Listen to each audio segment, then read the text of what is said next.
We know it, we feel it, we fear it.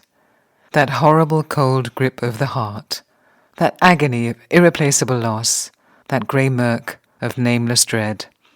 The world has no colour, food is tasteless, music hurts our ears, and touch is hard to bear.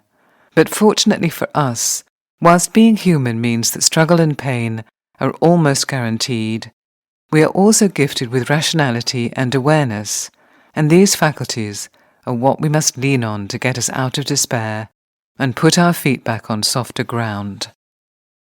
When shock and pain have numbed us and all purpose has departed from our lives, it's as though all our innards have been removed and only a faint outline of ourselves remains. We're all feeling, or no feeling, and like travellers whose GPS is broken, we'll have to look at a map to find our way home.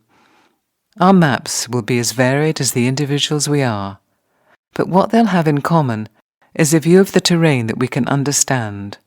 There will be signs and symbols that we recognize and can follow. We'll get a clearer idea of scale and distance. We'll know where the mountains and canyons are. We'll be able to steer clear of quicksand and glaciers. In other words, we can look at where we are in order to find the direction we need to take. Getting started will be the hardest part. Like any change, we'll resist it. We'll procrastinate. We'll get stuck. We will not have the slightest motivation. We'll be brimming with resentment, anger, and bitterness.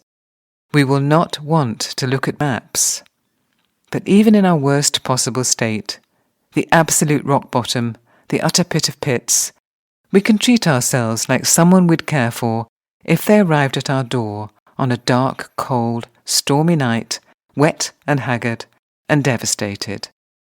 We'd take this person in, sit them by the fire in the softest blanket, feed them homemade nourishing soup, and tenderly hold their hand until they felt safe enough to sleep.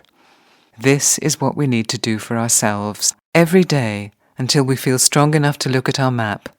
We must take all the time we need for our suffering, but take very good care of our physical selves whilst we do. Once the very worst of our misery has diminished enough for us to think a little, it's often good to retrace our steps calmly and find out how we got here. How did we arrive at this place? What road did we take? Did we see any sign of this devastation?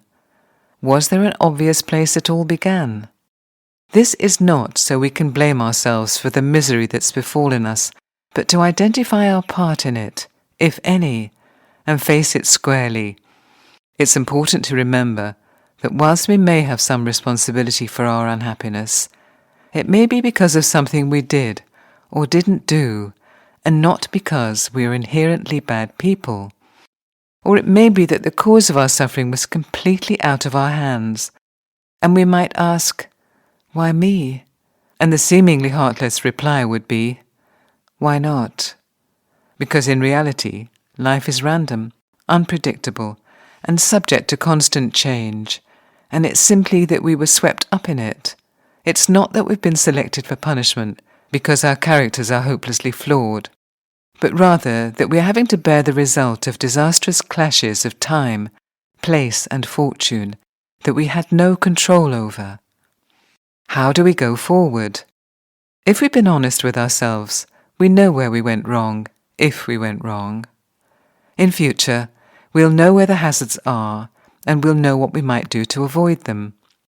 We also know that there is little we could have done to dodge the unpredictable, and believing that life has it in for us when disaster strikes, or that we're jinxed and fated, or selected for special punishment, is poking swords at shadows in the dark. The truth is that we may screw up and that bad stuff happens. Beginning to accept this means we're on the way back up.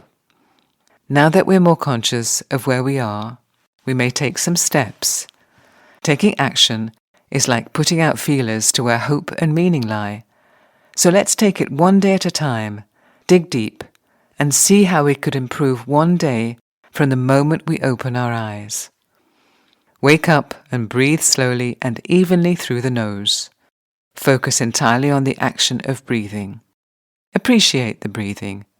Continue to breathe evenly, but listen to what you can hear. Feel the texture of the sheets and blankets around you. Get up when ready and make the bed. Shower and enjoy the sensation of water on skin. Get dressed in something clean, comfortable, and comforting. Lay the table for breakfast. Make it welcoming. Add a flower, or a pretty dish, or a napkin. Eat something healthy, delicious, and satisfying, even if you can only manage a little of it. Clear the table. Wash the dishes. Put them away. Go outside. Walk, garden, cycle, jog, or swim. Look at everyone and everything you see. When you get back home, make a hot drink. Call a friend or relative, or go to your online support group, or do any of these things in person. Make a list of what you've achieved in your life. Write an entry in a journal, including the thing you liked most when you went outside. Read a poem aloud. Whenever you feel angry, scream, shout, hit cushions, cry or curse. Avoid alcohol, hard drugs, and social media. Make a nourishing simple soup for lunch. Eat some. Go outside again. Find a tree you like. Put your hands on the bark. Lean against it. Close your eyes. Think about how long it's been there. Imagine the life-giving sap inside, reaching to all parts of it. Imagine the roots communicating with other trees nearby. Come home, light a fire, turn on a fire, or curl up under a cozy throw. Read a chapter or two from a book you've read many times before, or take a short nap. Get up and splash your face with cold water. Do one thing you're good at: singing, writing, making bread, drawing, sewing, do it yourself, research, translation, organizing, editing. Do one thing for someone else.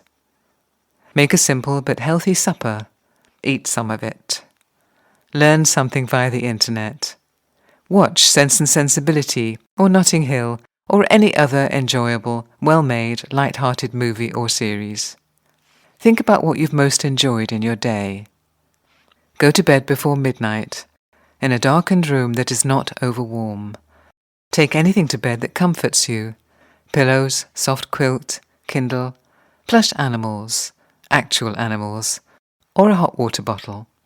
Sleep well, and if you don't, then don't lie awake brooding. Get up and clean the kitchen. Then go back to bed with some hot chocolate, read the most boring book imaginable, and go back to sleep. Take care.